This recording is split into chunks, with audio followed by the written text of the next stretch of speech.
next guest has been with us many times over the years. Always a pleasure to have him. He's with a company using AI to provide personalized experiences and recommendations to the consumer, and of course, a whole lot more. And you'll know that when I tell you that he's the Global Managing Director for the electronics industry for IBM. Yeah, we've heard of them. Bruce Henderson, welcome back into Tomorrow. Bruce, how are you, sir? I'm doing great, Dave. Great to be back. Glad to have you with us all the time. Every time we've managed to get together, literally around the world, whether it be at an IFA or a CES or wherever, there's always fun things that you're involved in. There are always some cool things that ultimately help us as the consumer. I'm still bugging you about interviewing Watson one of these days. We're going to make that happen. You got to make that happen. I mean, he's got to be smart enough to be a guest. He is. I mean, I'm dumb enough to be the host, so he ought to be. Although I'd probably be very intimidated interviewing Watson, because who knows? I'm not going to touch that one. Yeah, okay, good. There you, because you want to be back on again. But tell me, what brings you to IFA this time? So, Dave, as you know, we've talked a lot about connected products over the years, and I think that's been great. And as you walk around the show, you see connected products all over the place. But that's kind of like giving products the central nervous system. It really isn't a brain, is it, right? Yeah. And I think, what we're seeing now is that consumers have very high expectations of these products, and they're wondering, where's the brain? It's almost like the scarecrow, right? If I only had a brain, right? Yes. And so I say that every time I look in the mirror.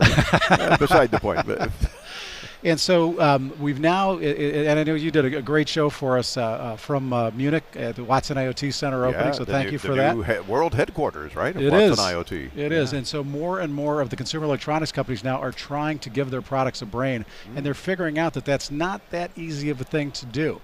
And so when you take a look at some of the requirements for that, they're very steep.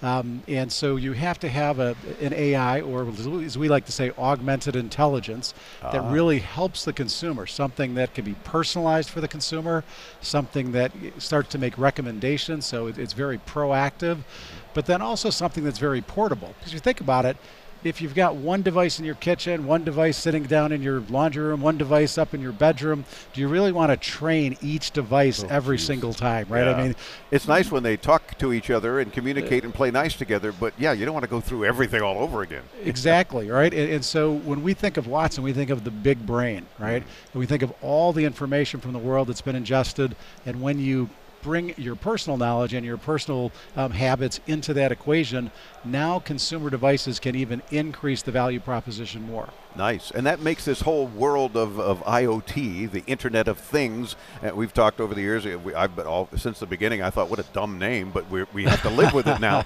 But it really is. It really is the Internet of Things. But you're right, it's so hard to communicate with each other, with them, and how they can benefit us. And I love, Bruce, how you use AI as augmented intelligence versus the typical artificial intelligence, because it is augmenting the knowledge that these other devices that can communicate with them have. And I think that sums it up a whole lot better. It does. And so when you look out in the Kickstarter area here in IFA Next, and you see all these young companies, and they're all sitting there going, I want to create a very specialized product. I want to create the next big hit.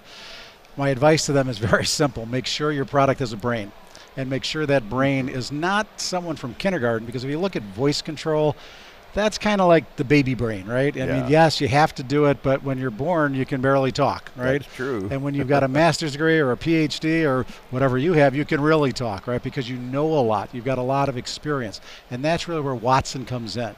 So as they look at the IBM Cloud, as they look at the IBM IoT, realize that you get Watson with that.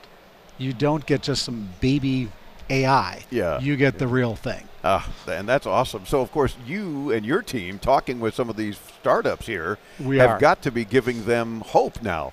In a lot of cases, it's like, I got a great product and some great ideas, but yeah, we stop short of being able to let it do what it should do for everyone. And that's where Watson comes in and says, I can help. It is. And remember, when you're using the IBM platform, you're not only able to use Watson, you're able to bring in external data feeds as well. You can bring in that consumer's Facebook. You can bring in that consumer's Twitter.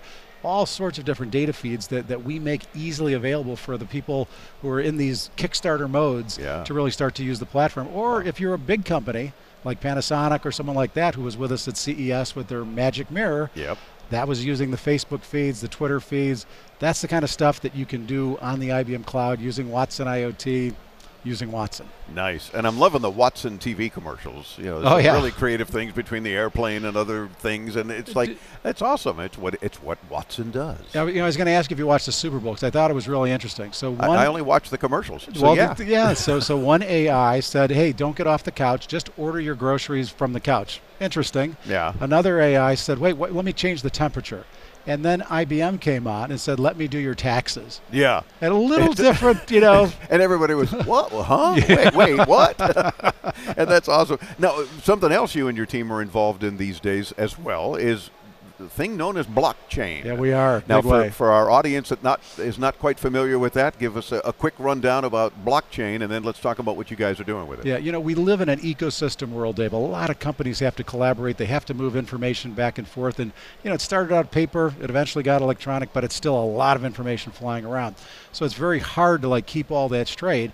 And blockchain, think of it like the single, source of truth for multiple companies who can post information they need to share with each other. And these days of fake news, that brings a whole new meaning to think of it as the truth. It is. And how it allows them to keep this data well available even. It is. So if you're a consumer electronics company just trying to keep track of your supply chain, that's one thing you could do.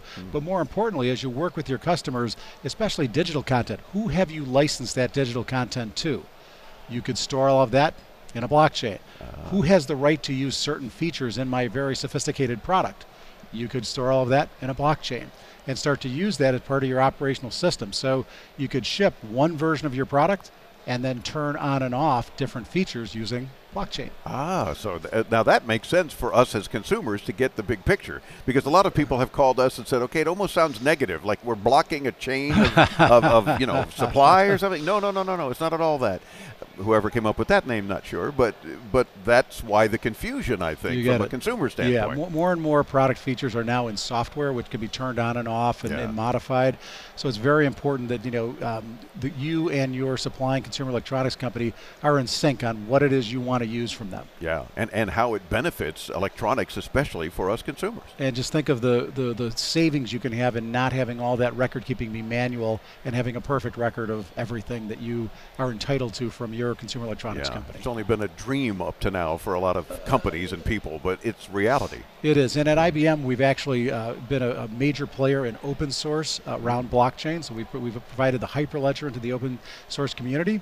And we are also offering, through our Bluemix platform, the ability to build your own blockchain applications. You could come over and build a blockchain application with us over in the corner booth there. Oh, I will try that. Okay. As if I have any clue what I'm doing, but it might be a challenge and certainly interesting. And we'll let you get back, because I can see your logo from here as I look across the IFA next floor of a lot of excitement here, a lot of innovation, and we'll let you get back to the folks waiting in line to talk to you about all these cool things. That. Thank you, Dave. It's our pleasure. Of course, the website got to be the easiest one here, IBM.com, and you'll see what Bruce and his team are up to on a regular basis. Always a pleasure to chat with you. Looking forward to getting you on again next time to talk even more cool stuff. Very good. Thanks, Dave. We're back with more as Into Tomorrow continues. You'll be able to see the video of all the radio interviews as well, and links to all of our guests, of course, and the highlight video that Chris and the team are working on to present to you from the show floor here at IFA in Berlin. I'm Dave Graveline. We continue bringing you further Into Tomorrow on the Advanced Media Network.